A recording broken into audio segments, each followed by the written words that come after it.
I got a follow-up question for you. A lot of people say Brock saved Kyle's job. Kyle drafted Trey Lance. That went up in smoke. If they hadn't gotten lucky with Brock, if Brock hadn't emerged out of freaking nowhere, everyone here would be fired. Is that true? Do you agree with that? Man, yeah, because I cheated. I saw your tweet and I was thinking yes and then no, and I'm thinking yes and no again. But I'm gonna stick with the initial gut, even though I think I'm gonna get convinced. Yeah, he did save his job because the owner was literally looking at the quarterback in a scope, like in terms of like if we had Brock Purdy on board, cool, thank God, and it wasn't for Trey Lance getting hurt. Then it's like, oh God, we're screwed. Now we got Purdy to save the day because they kind of gave up on Trey immediately. And like, look, this was when you do it. That should have been a fireable offense for almost any coaches. Like the way it didn't work out with Trey Lance, it's like that's going to go down like top 5 worst probably draft trades of all time, if not the worst. You convince me of the worst. I probably do think it's the worst. But when you're mortgaging the franchise on the most important position in the freaking team, and you whip that bad, and if it wasn't for him to be your contingency, your backup plan, it wasn't even intentional. You just accidentally stumbled upon him because you didn't want him. Brian Griese wanted him. And it was his last pick of the draft. So I was like, why not?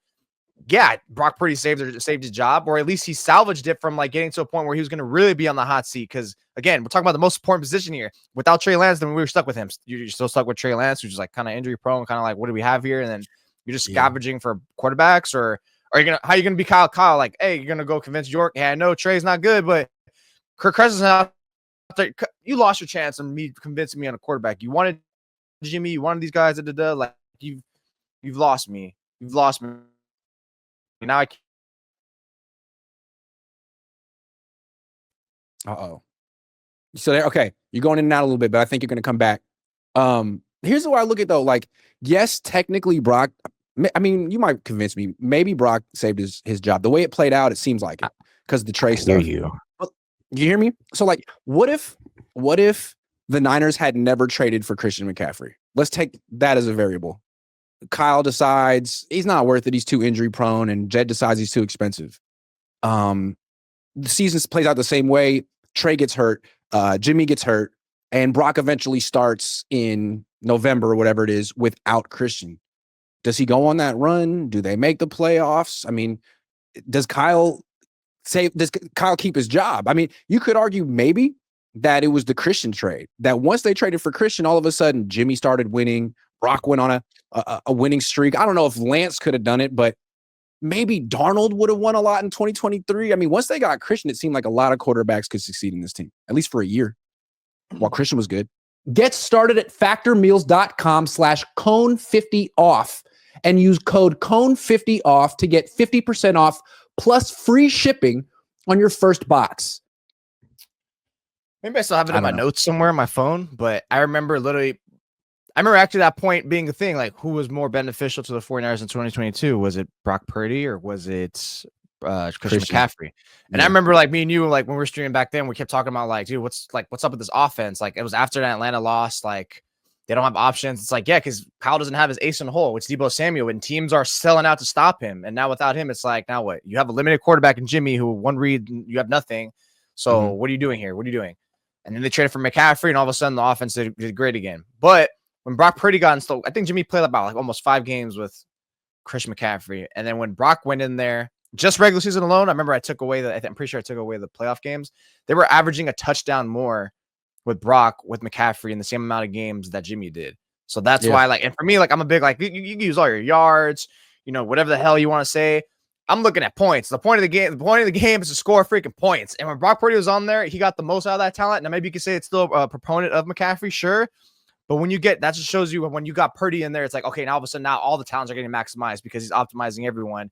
And now all of a sudden, we have a whole 6 points extra on the board because of him. So I still think it's probably Brock. But I could see, like, yeah, because you had McCaffrey, it changed, like, your offense, elevated everything. Because now you got a receiver. Now you got a red zone threat. Now you got a great running game.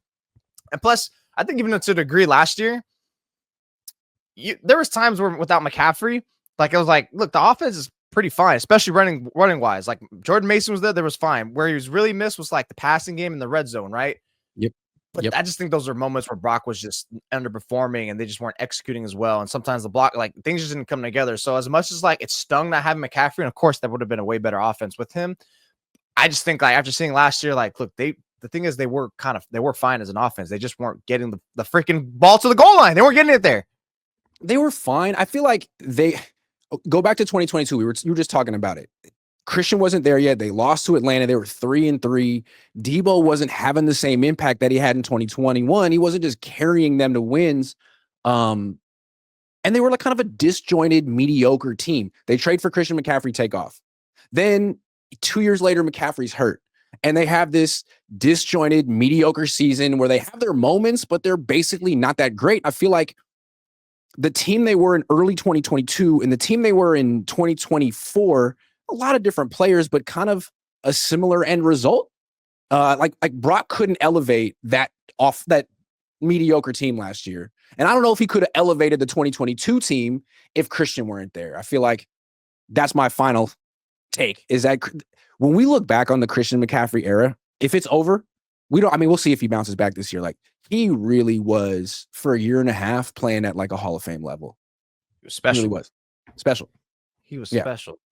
Yeah, no, I think that's a fair point for sure. That's why, like, I could see, like, when I was going back and forth with it, I was like, you know what? Yeah, that actually, like, does make sense. Cause, like, okay, you don't have McCaffrey. He does just so much for that offense. Now it's like, hey, look, Jed, I messed up on Trey, and like, we just have an average quarterback again. But look, I got McCaffrey, got all this stuff. So our offense still winning. We're back to square one where we have like a machine for a quarterback, a robot at the quarterback position, and we're just everything else is around them. Yeah. I just think because it's just like what everything went into it, the process, the PR, and like one thing about the 49ers, I love PR. I mean, like you even said when McCaffrey got brought in, like they just plastered his face all over Levi's Stadium. Oh my God. And then on the way to the Super Bowl last year, I remember Jed did that little hallway interview with you guys, and he's just like, wait, where the hell did you come from? First of all, Jed, you've been quiet all year. And second of all, he's like, oh yeah, I've known Brock Purdy was going to be the stud since trash training camp. It's like, oh, here we go. Here goes the prop up. He's over there to collect his flowers. It's like every owner's contagious about this. It's like, oh no, it's just, don't forget, guys, I get part of this too. Like, even though he was being humble, he was also like trying to like just that act alone was just like, what?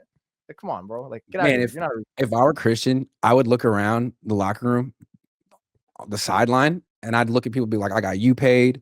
Brock, 265, I got you paid. Kyle, I got you an extension.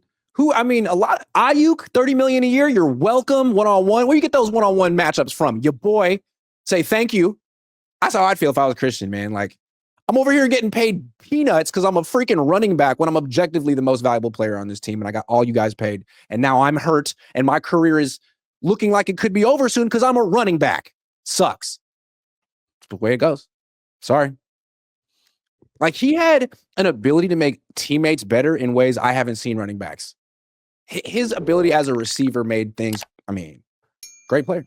But he got hurt a lot.